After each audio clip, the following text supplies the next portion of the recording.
Pak Agus. Ya, siang. Oke, coba ngomong panjang, Pak, dan lebih keras. Baik. Oke, ini mungkin mic-nya kurang deket ya.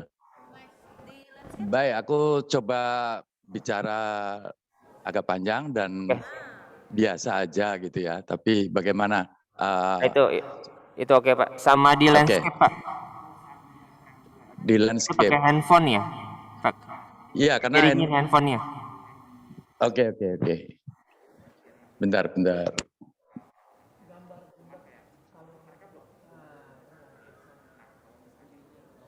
Oke, aman, Pak. Agak miring masih. Bentar.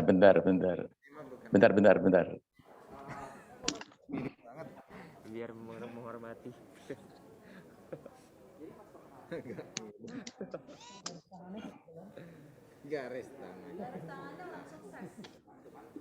Oke.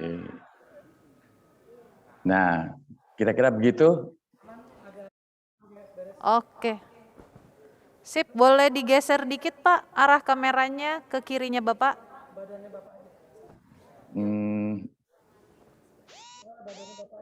Yang seperti gimana ya? Atau dinyalakan lagi aja, mungkin posisi berduduknya Bapak aja yang bergeser sedikit. Oke. Videonya tolong dinyalakan kembali. Bentar. Oke. Kok hilang ini? Bentar. Mana ini zoom-nya kok hilang?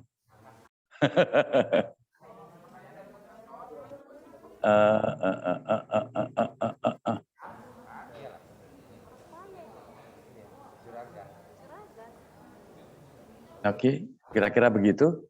Oke, siap. Clear Pak. Cukup? Ya, Oke, tapi aku nggak bisa. Kalau sudah siap. Background. Coba turunin. Sebentar, mau kita setting dulu.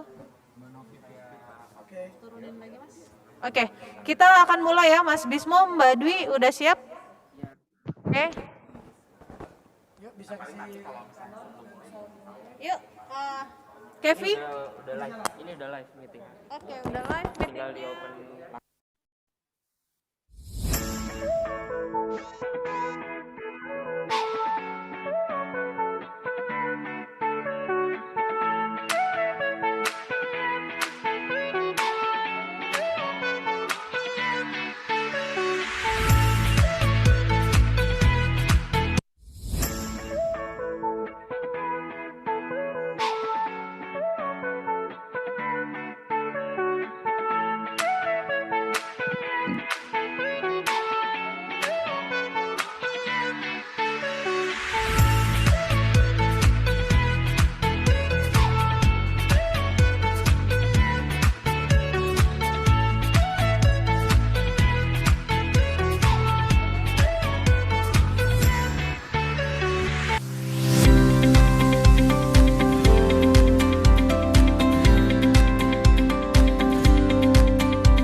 Selamat siang, selamat datang di Beli yang Baik Sustainable Consumption and Production Expo 2021.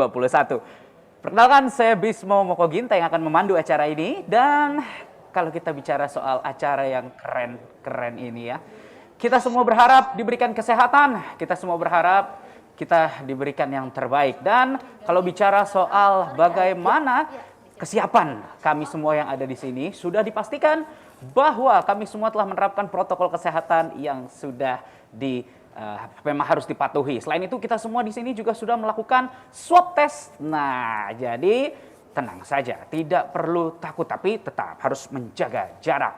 Selain itu, saya ingin juga memberikan informasi bahwa kegiatan ini merupakan platform yang menampilkan beragam inisiatif dan gagasan yang mencerminkan prinsip serta praktik produksi dan konsumsi berkelanjutan di Indonesia.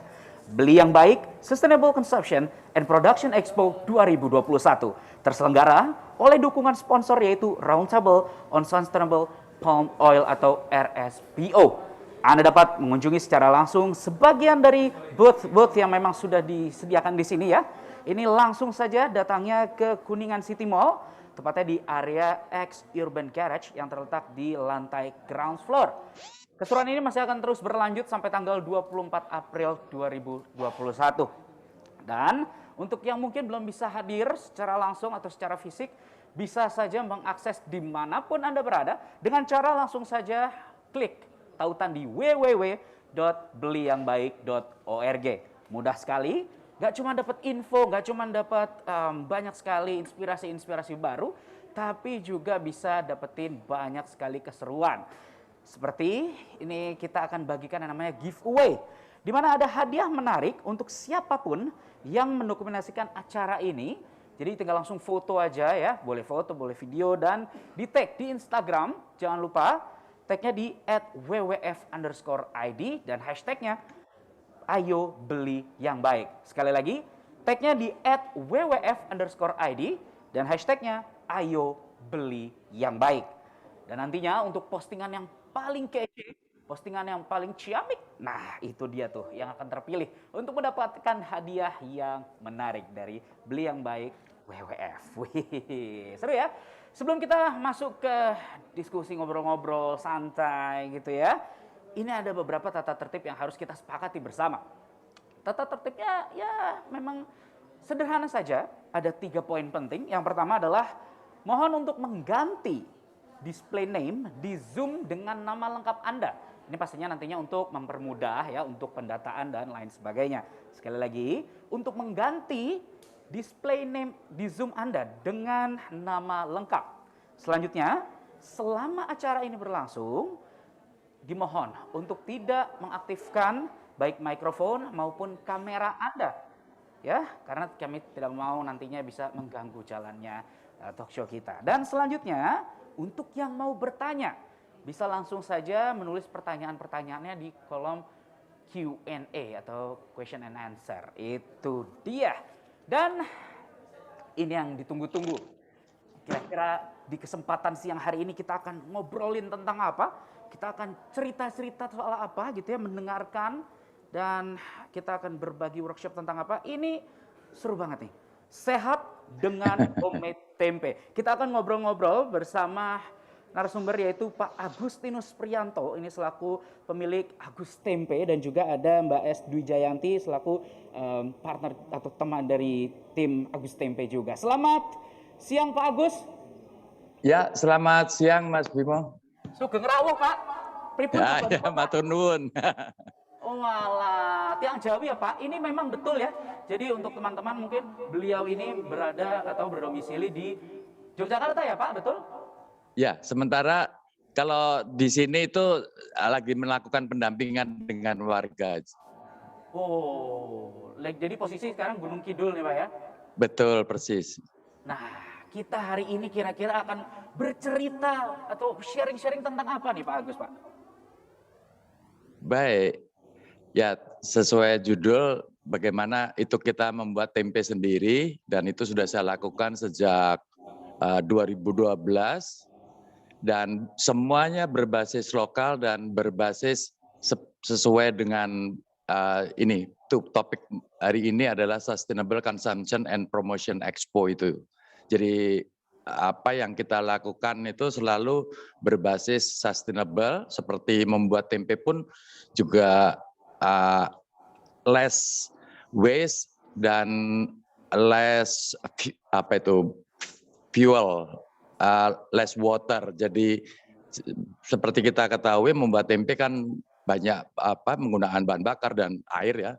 Tapi dengan cara yang kita lakukan, kita kenalkan ke masyarakat untuk membuat sendiri, itu semua kita reduksi gitu. Baik. Dan dengar-dengar juga Bapak sudah menyiapkan beberapa foto-foto Pak, atau penjelasan-penjelasan yang mungkin bisa dipaparkan langsung Pak?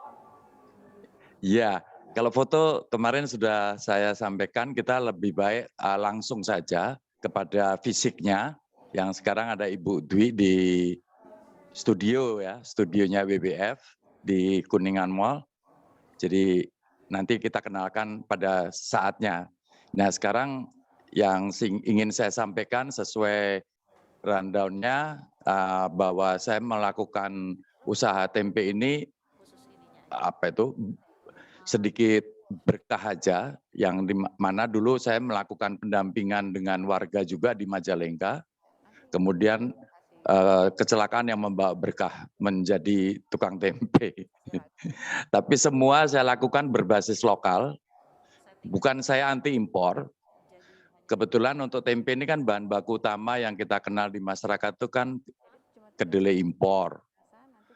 Jadi maaf saya tidak rekomen ya terhadap kedelai yang diimpor yang notabene mayoritas ya, saya tidak mengatakan semuanya, itu jenisnya GMO itu. Jadi semua berbasis lokal, ya semua kembali pada lokal untuk lokal aja. Baik, Pak. Selanjutnya mungkin ada lagi, Pak, yang bisa di-sharingkan? Ini bisa dibilang berarti perjalanannya sendiri dari 2012 ya, Pak ya? Benar. Hingga saat Jadi ini kira-kira sejak 2012. Ya, dari 2012 saya tidak menggunakan tempe kedelai sebagai bahan baku, tapi tempe koro. Itu saya lakukan selama 4 tahun.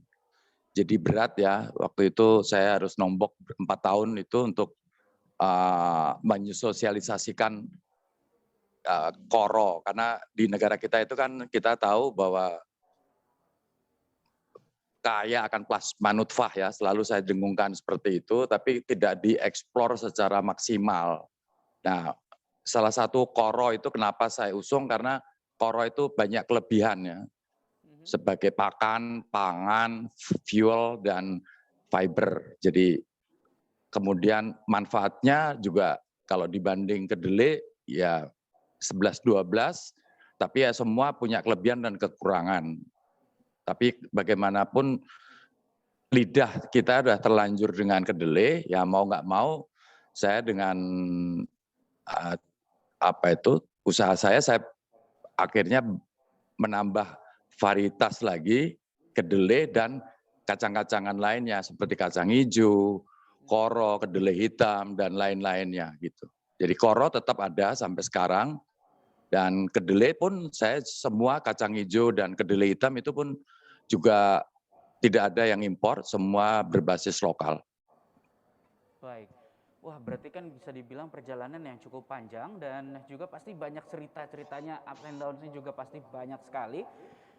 Awal mulanya nih Pak, akhirnya bisa membantu, akhirnya bisa dikatakan menggawangi juga membantu rekan-rekan yang lain gitu ya, untuk bisa sama-sama menjadi petani tempe dan lain sebagainya. Itu gimana Pak awal mulanya? Ya saya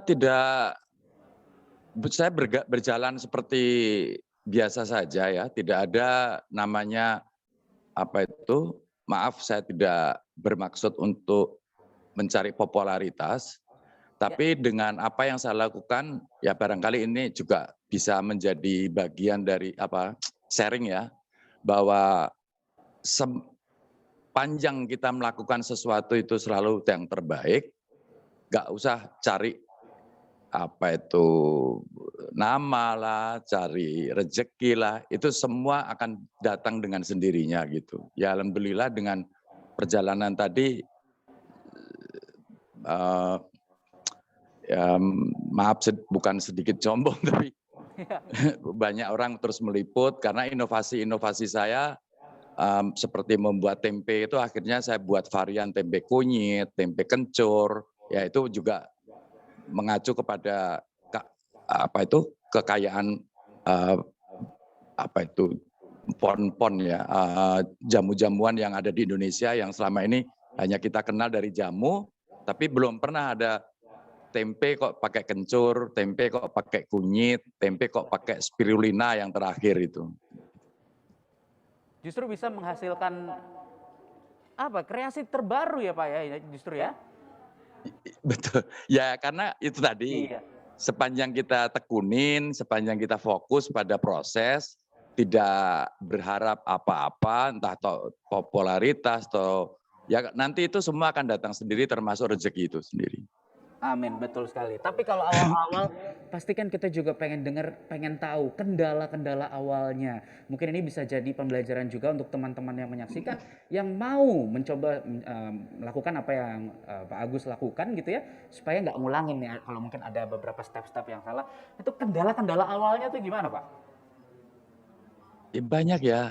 Terutama kan saya mengenalkan tempe itu tempe koro. Jadi dari orang belum banyak yang tahu koro itu apa. Terus kemudian apa itu kalau pesen saya kan sebetulnya begini. Karena saya awalnya itu bergabung dengan komunitas organik Indonesia, sehingga di situ banyak anggota yang bermasalah dengan kesehatan. Sehingga ketika dia mencari ya tempe kedelai tidak ada dan itu tidak boleh dikonsumsi, ya itu sesuai ini kalau diceritain panjang. Sehingga harus punya alternatif karena sering suka makan tempe, menemukan tempe koro itu yang selain kedelai di tempat saya. Jadi akhirnya itu tapi yang terjadi ya terus terang omset sangat minim ya. Saya kalau untuk hidup secara ekonomi nggak akan bisa. Tapi karena concern saya itu dari awal berbagi sehat ya jalan aja. Betul. Malah bisa jadi berkat buat yang lainnya, Pak ya. Ya itu akhir aja. Iya. Nah, tapi juga bicara soal berbagai macam varian, kita katakan dalam hal ini adalah kedelai dan kacang-kacangan gitu ya. Idenya tuh sebenarnya dapat dari mana sih Pak? Muncul akhirnya, oh ini kita bikin yang ini, kita bikin varian ini dan lain sebagainya. Itu munculnya dari mana Pak? Berawal dari itu tadi konsep yang berbagi sehat tadi. Jadi saya kan punya hashtag sehat. Pilihlah makanan, pilih makananmu sehat itu pilihan, enak itu bonus. Jadi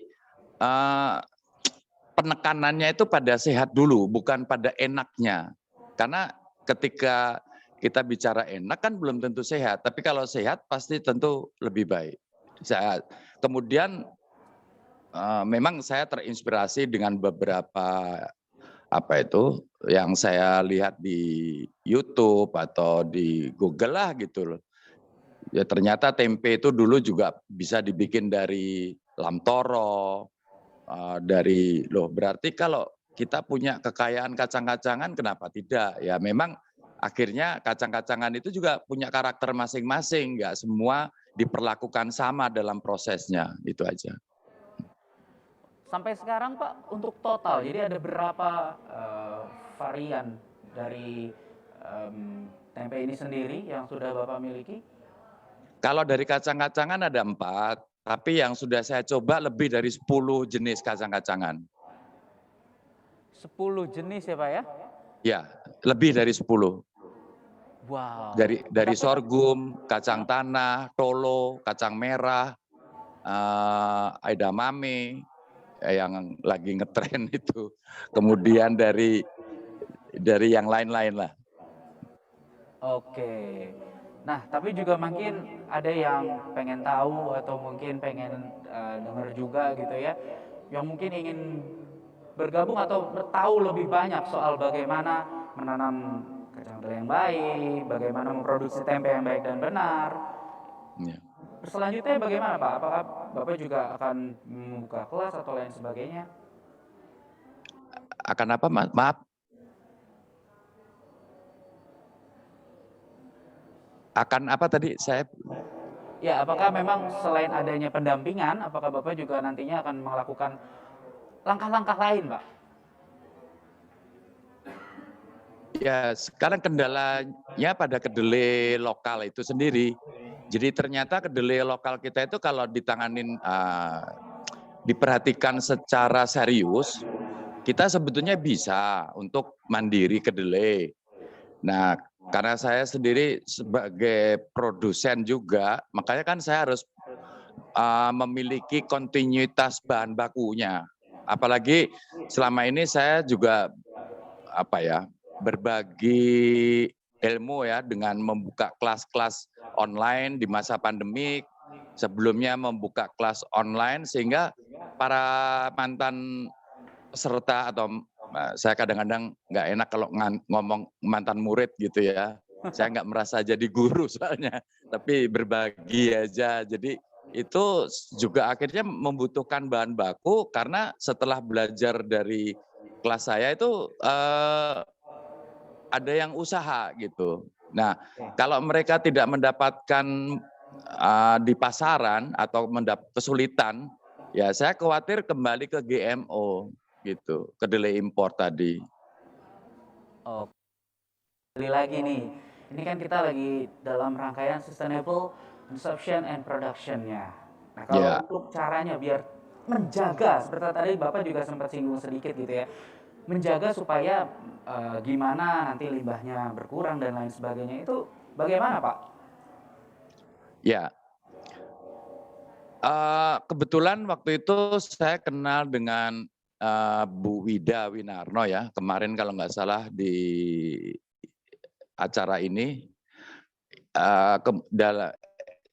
beliau mendirikan namanya Indonesian Tempe Movement ya. Hanya saya waktu itu kenal dengan satu angkatan sealma mater beliau, Pak Zulkifar, membuat itu probiotik. Jadi proses pembuatannya tempe itu ketika saya tahu lebih sustainable, kemudian zero waste, hemat air, hemat energi. Nah, akhirnya saya ambil kesimpulan, saya rubah cara pembuatan tempe seperti itu. Jadi dengan nanti akan kita peragakan. Dari pola konsumen sekarang juga nih Pak, kan banyak yang bisa dikatakan beralih untuk menjadi seorang vegetarian, untuk mengurangi asupan dan sebagainya, mengganti pola makan mereka dengan memilih, biasanya paling gampang tuh merubah daging jadi tempe. Nah, Bapak ngelihat fenomena ini gimana Pak? Saya tidak pernah mengarahkan ke sana, ya. Artinya saya kembali kepada sejatinya hidup. Artinya hidup itu adalah pilihan, ya. Jadi pola-pola diet itu menjadi pilihan masing-masing karena kita nggak bisa mengeneralisir tiap orang. Misalnya saya vegetarian, kemudian baik lo vegetarian, buktinya saya umur udah 66 masih bisa lo naik motor dari Jogja ke Bekasi misalnya gitu. Ya tapi kan nggak bisa saya diaplikasikan atau ditiru orang lain. Jadi bicara pola diet adalah pilihan individu karena kesehatan itu sangat individual sehingga listen your body itu yang paling utama dijawab dulu. Kemudian saya cocok di sebelah mana. Artinya kalau di luar vegetarian, vegan, plant-based atau keto pun silakan kalau masih makan dalam tanda kutip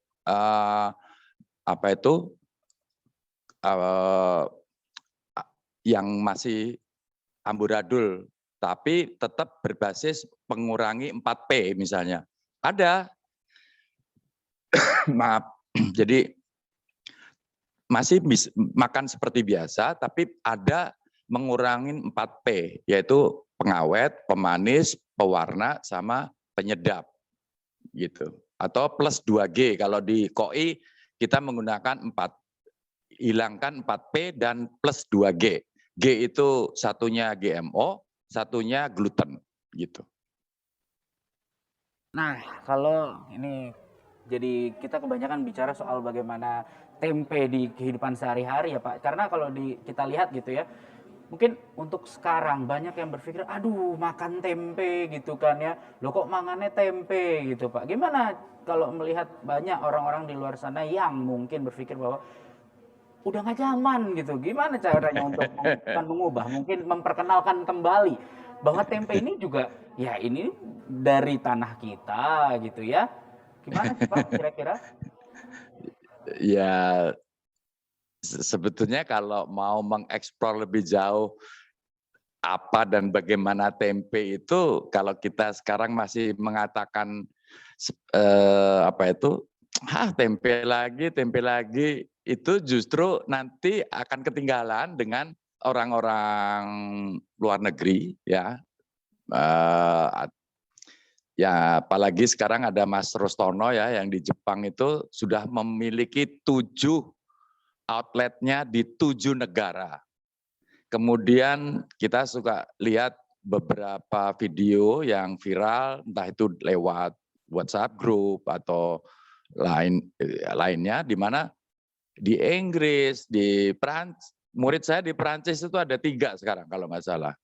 Tapi orang Indonesia sih, artinya mereka kan bisa menjadi pionir untuk mensosialisasikan kepada teman-teman. Nah kemudian di Amerika juga mereka itu tidak konsumsi kedelai produk mereka sendiri yang GMO loh. Justru yang dikonsumsi itu kedelai-kedelai barangkali impor ya, yang non GMO, karena kesadaran mereka itu sudah tumbuh. Dan apalagi gini, nah ini mungkin agak cocok dengan WWF nih. Banyak ranch atau peternakan sapi, ayam, yang cara perlakuannya tidak hewani banget gitu. Sehingga kesadaran-kesadaran seperti itu justru timbul ingin mengubah pola makan, pola konsumsinya, dan pilihan itu pada tempe karena apa? Karena tempe itu menjadi pengganti protein hewani justru yang lebih tinggi daripada daging sapi itu sendiri. Nah ini yang menarik di situ.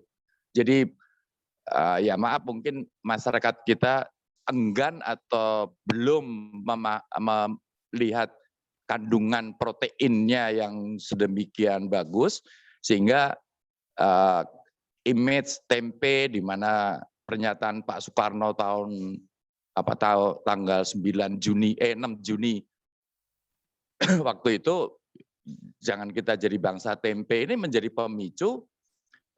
Sekarang kita rubah. Saya bangga menjadi bangsa tempe. Kita rangkum, make tempe great again ya Pak ya. Ya, mungkin kita bisa katakan Ya. demikian Betul, ya, betul. supaya kita Ya. semua lebih tempe lagi. Nah, udahlah Pak, kalau gitu kita lanjut aja kayaknya menuju ke demonya nih. Jadi penasaran, pengen lihat langsung. Gimana Pak? Boleh, monggo aja. Kan Mbak Wijayanti mungkin bisa dibantu nih. Ini kira-kira apa yang akan kita lakukan pertamanya nih Pak? Nah, Untuk sekarang bikin kita kenal tempe. Kita kenalkan dulu bahan-bahan yang akan kita pakai, yang biasa standar yang ada di kelas saya. Yang pertama kedelai. Ya. Itu sebagai bahan utamanya. Kemudian ada probiotik. Kemudian ada ragi. Ya, ini 3 serangkai yang tidak bisa dipisahkan dari proses pembuatan tempe.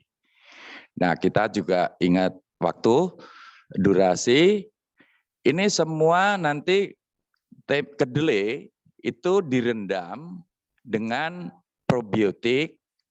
Pada saat perendaman, jika air yang dipakai untuk perendaman 1 liter dibutuhkan hanya 20 mili aja probiotik. Itu pun kita masih memberikan pilihan. Kalau enggak ada probiotik, saya nanti kesannya kayak jualan MLM nih. Jadi silakan bisa pakai yogurt atau pakai probiotik lain gitu. Jadi itu selalu saya kasih opsi, ya tetap kembali pada hidup adalah pilihan itu sendiri, sehingga tidak harus pakai probiotik sebagai kata mati lah, rumus pakemnya gitu. Nah, kemudian setelah direndam itu didiamkan selama 48 jam dalam kondisi anaerob. Nah, setelah anaerob tidak ada ganti air, tidak ada perebusan, simpan setelah 48 jam. Kenapa 48 jam? Beda ya dengan 2 hari, karena kalau kurang hasilnya tidak optimum, lebih boleh ada toleransi 1 hari, ya 24 jam. Karena nanti karena ini bakteri anaerob yang yang akan hidup itu nanti bakterinya anaerob, jadi agak ada aroma bau yang menyengat kalau terlalu lama direndam. Setelah 48 jam kita buka, air rendaman bisa untuk pupuk, tentu saja harus diencerkan 1:4 dengan 4 air biasa dan 1 air rendaman. Lalu tambahkan air di kedelai yang tadi sudah ditiris untuk dipecah atau digiling. Silakan kalau pakai manual ya diremes-remes, pakai tangan kalau cuma sedikit, kalau banyak pakai mesin giling. Nah, air itu nanti bisa dipakai juga buat pupuk, tapi nggak usah diencerin. Itu kedua. Ketiga, kulit dikurangin, saya tidak mengatakan dibuang, karena kulit ari itu bisa untuk pakan ruminansia, seperti kambing, sapi, itu paling doyan, dan protein di kulit ari itu sangat masih bagus. Setelah itu kedelai juga setelah dikurangin kulit, kita kukus. Kenapa dikukus? Karena dengan dikukus itu mengeliminir atau mengurangi kandungan nutrisi yang terbuang kalau kedelai itu direbus. Itu pertama. Kedua, itu pun hanya 40 menit, tidak sampai 1 jam. Ya, meskipun kadang-kadang, Pak kok masih meletis, agak keras. Ya karena kita terbiasa dengan kedelai yang dikukus atau direbus sampai berjam-jam ya. Tentu saja lebih empuk mereka daripada yang 40 menit gitu. Nah, setelah itu ada hasilnya, sudah dikukus, ya karena dibawa dari rumah, jadi udah didinginkan. Nah, jadi itu udah didinginkan. Untuk 1 kilo bahan, itu kita hanya butuh 1 gram ragi saja. Ya, jadi 1 gram, nah saya suka menggunakan, kadang-kadang kita kan sering melupakan feeling kita ya, roso. Itu sering saya menggunakan kata roso. Karena kalau tiap kelas saya harus ditimbang, masa tiap murid harus beli timbangan yang kecil kan lucu juga. Akhirnya saya menggunakan roso. 1 gram itu seberapa, itu silahkan kelola feeling masing-masing. Ya mungkin seujung sendok ya, seperti itu. Oke, tabur aja. Ya kadang-kadang nggak seimbang, saya suka menggunakan solusi menyampaikan, boleh dicampur dulu pakai tepung beras sebelum diaplikasi biar lebih banyak kelihatan raginya. Nanti kalau menyebar juga lebih kelihatan gitu. Nah ini tadi 1 ujung sendok diaduk, ya itu juga kembali feeling lagi, mudah-mudahan rata gitu. Tapi ya alhamdulillah sampai sekarang model seperti ini nggak ada masalah gitu.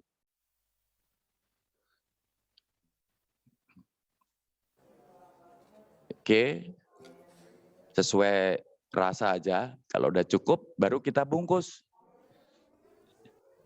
Nah ini Bu Dwi ini yang jago kalau bungkus. Jadi itu pakai daun yang lebar, agak panjang, kira-kira 30 cm supaya bisa dilipat. Terus kemudian lebarnya itu kira-kira 10 cm. Nah lebar nanti menentukan besar kecilnya hasil tempe yang dibungkus. Ya, silakan Bu.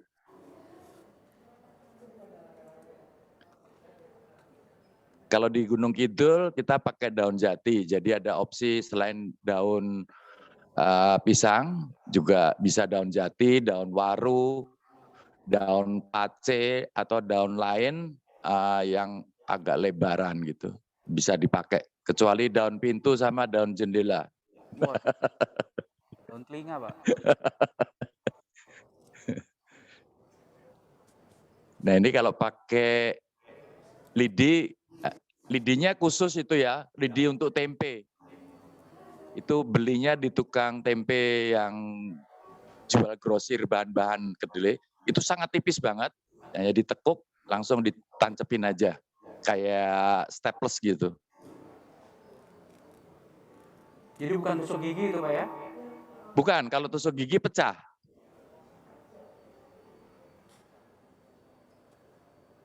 Daun pisang mudah pecah kalau pakai tusuk gigi. Jadi ini tipis sekali.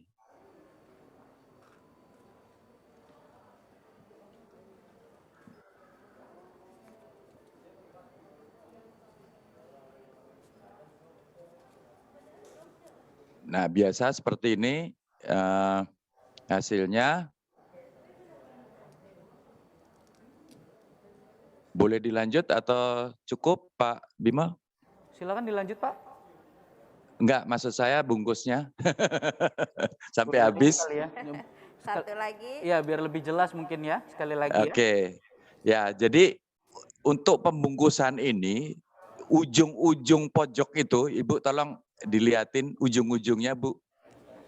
Pojok-pojoknya, Bu. Ya. Usahakan jangan ada lubang. Ada apa ya? Harus rapat ujung-ujungnya. Supaya apa? Nanti kalau jadi tempe, sering mungkin kita lihat tempe itu ada warna hitam. Nah, meskipun itu aman dikonsumsi, tapi secara estetika kurang bagus. Itu namanya spora ya. Oleh karena itu kalau bungkus daun, usahakan rapat ujung-ujungnya, ujung pojok-pojokan. Ibu coba liatin, Bu. Nah, tuh rapat semua. Ya, nah tuh ujung-ujungnya tajam, lancip, rapat gitu.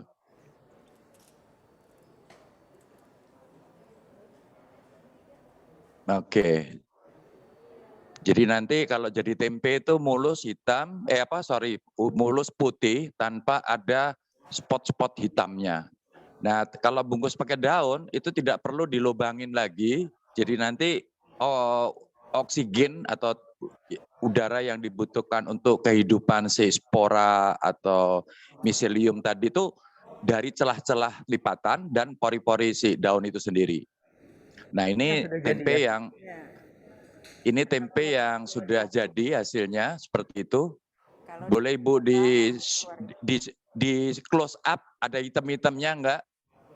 Ya, ini ada. Ya, itu seperti itu. Enggak apa-apa, biar tahu yang kalau ada celah hitam, keluar hitamnya seperti itu.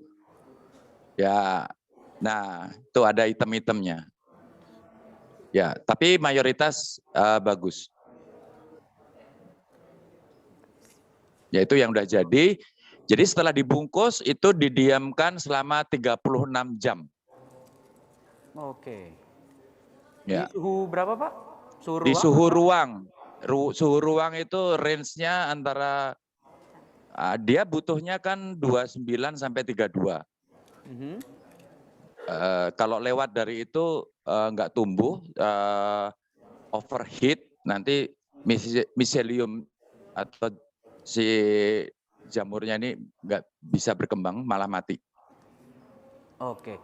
Nah, kalau untuk tempenya ini sendiri kira-kira awetnya sampai berapa lama, Pak? Saya punya kalau sudah jadi seperti ini, harus segera masuk ke kulkas. Tapi sebelum dimasukkan ke kulkas, di cover dulu.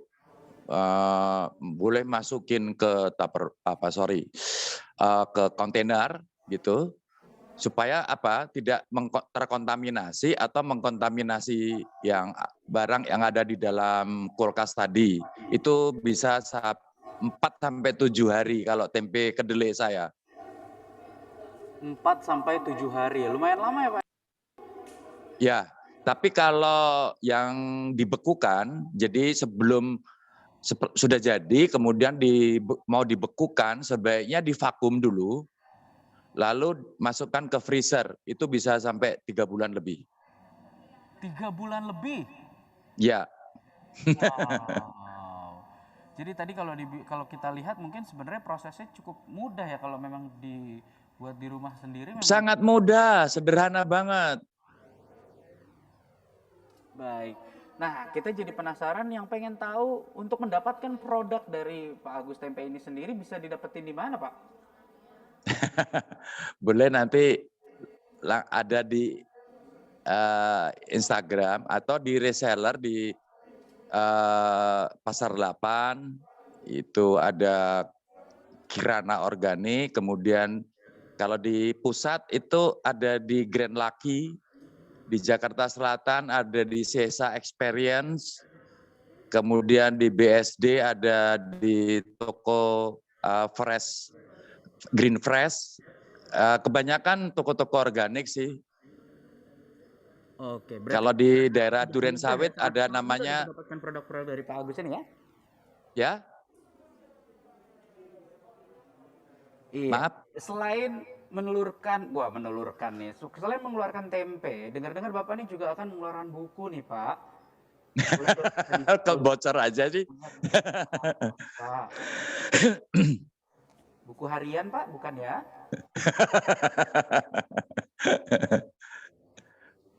Ya, begini.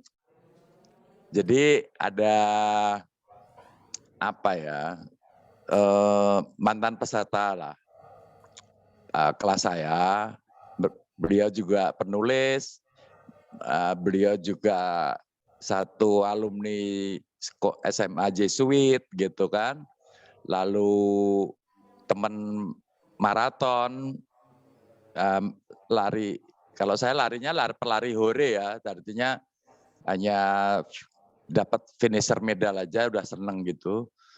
Dan beliau kayaknya mengamati saya dari awal, kemudian setelah itu setelah ikut kelas saya tertarik membuat buku, lalu aku diminta untuk apa ya, aduh saya juga nggak enak, akhirnya kayaknya ada di sini deh Mbak Yoke itu.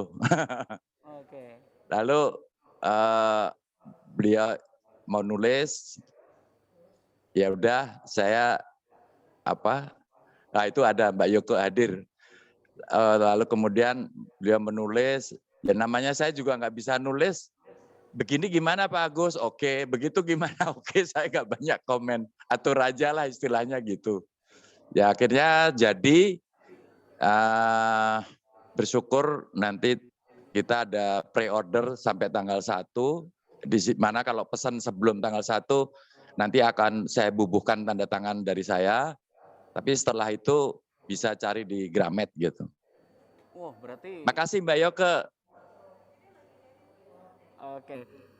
Sebuah kehormatan juga nih kalau bisa dapat tanda tangannya Pak Agus berarti ya. Jadi silahkan buruan aja di pre-order secepat mungkin supaya nggak cuma dapat bukunya tapi juga ada tanda tangannya ya Pak ya. Betul, ya. Oke. Nah mungkin ada lagi Pak yang mau ditambahkan dari sisi kita di. Baik. Kadang-kadang kita kan suka mendapat kesulitan ya kalau kita sedang ada di luar negeri untuk mendapatkan raginya. Nah, oleh karena itu kalau masih ada waktu, saya berkesempatan memberi tips sedikit cara membuat ragi sendiri gitu. Silakan Pak. Baik, makasih Pak.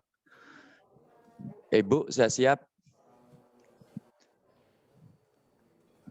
Nah, jadi yang kita butuhkan memang tetap ada ragi. Jadi istilahnya bukan membuat ya, tapi memperbanyak. Karena ragi itu kan ada keterbatasan kadaluarsanya 6 bulan biasanya. Nah, kadang-kadang kalau udah seperti itu kan harus memperbarui lagi. Bagaimana kalau kita bisa memperbanyak sendiri tanpa harus pesan dari Indonesia atau cari di luar negeri kadang-kadang sulit gitu. Jadi kita butuhkan hanya ragi sendiri. Kemudian tepung beras. Jadi tepung beras itu juga bisa kita rendam, kita tepung sendiri. Nah, kemudian untuk 1 kilo sama dengan membuat tempe tadi, butuh hanya 1 gram raginya. Setelah itu baru diaduk dulu juga, lalu dibungkus.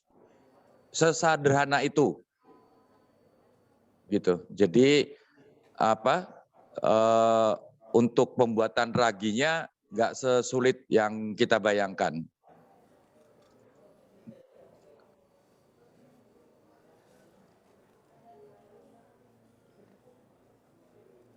Ibu masih bungkus? Tips lainnya?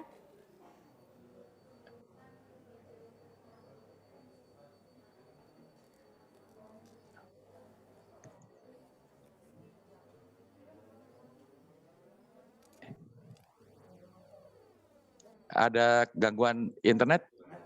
Enggak ya? Aman, Pak. Ada lagi Oke. mungkin tips lainnya, Pak, yang mau dibagikan? Ya. Kemudian untuk makan, nah dari awal tahun 2012 itu saya mensosialisikan makan tempe itu mentah. Kenapa? Karena kalau digoreng atau dibacem atau yang lainnya, itu bisa mengurangi asupan.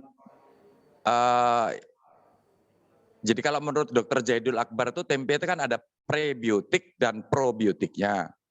Nah, dikhawatirkan probiotiknya itu yang berkurang. Sayang kan kalau digoreng. Makanya kita selalu memberi tip-tip makan tempe dengan cara mentah, tapi bisa juga lebih enak dari makanan lainnya. Bisa di jus, bisa bikin smoothies, atau bisa bikin dressing, atau dimakan raw aja dengan tambahan kurma atau gula merah, apa saja. Tapi kalaupun terpaksa kita suka yang masih goreng, ini yang menarik, tempe itu ada disebut juga sebagai tempe makanan para probiotik. Artinya meskipun digoreng hanya 1 kali pemanasan istilahnya, itu bakteri-bakteri yang sudah mati tadi masih memiliki manfaat untuk meningkatkan imunitas kita juga gitu. Tapi ya itu hanya digoreng aja. Artinya kalau sampai tadi kalau dibacem kan pemanasan berulang itu saya kira sudah kita dapat enaknya aja. Seperti itu. Baik. Baik, terima kasih banyak kalau begitu Pak Agus untuk kesempatannya di siang hari ini. Terima kasih juga untuk Mbak Dwi Jayanti. Udah berbagi nih soal tempe-tempean. Waduh, seru banget. Terima kasih banyak Pak. Sehat selalu, kita berharap pastinya. Amin, amin, semua sehat ya. Mendengarkan, semua yang menonton, semua yang melihat ini, baik datang secara langsung di Kuningan City Mall atau juga yang menyaksikan melalui jaringan Zoom bisa mendapatkan ya inspirasi baru, mendapatkan ilmu baru juga di dalam kesempatan di siang hari ini. Terima kasih banyak Ya. dan kita Terima kasih juga kesempatan ini saya diundang untuk mengisi acara BWF. Oke, nah kalau begitu kita sekali lagi mengucapkan terima kasih banyak untuk Pak Agustinus Priyanto selaku pemilik dari Agus Tempe dan juga Mbak Dwi Jayanti di siang hari ini. Terima kasih banyak, sampai berjumpa di lain kesempatan Pak. Baik, ya terima Dan kasih. kalau kita bicara soal kegiatan di hari ini, kegiatan ini memang merupakan platform yang pastinya menampilkan beragam inisiatif dan juga gagasan yang mencerminkan prinsip serta praktik produksi konsumsi yang berkelanjutan di Indonesia. Beli yang baik, Sustainable Consumption and Production Expo 2021 terselenggara dengan dukungan sponsor yaitu Roundtable on Sustainable Palm Oil atau RSPO. Jadi sekali lagi untuk yang mau seru-seruan bareng, kita datangnya ke Kuningan City Mall, tepatnya di area X Urban Garage yang masih berlangsung sampai tanggal 24 April 2021. Dan untuk yang mau mengakses secara langsung, bisa langsung ya, untuk yang mungkin tidak bisa hadir, bisa ditonton dari rumah, langsung melewati tautan www.beliyangbaik.org. Kalau begitu, terima kasih banyak. masih akan ada banyak sekali keseruan-keseruan lain yang ada di hari ini. Makanya harus tetap dan juga harus selalu stay tune di acara yang satu ini. Dan jangan kemana-mana. Kalau begitu terima kasih banyak. Selamat siang. Baik, selamat siang.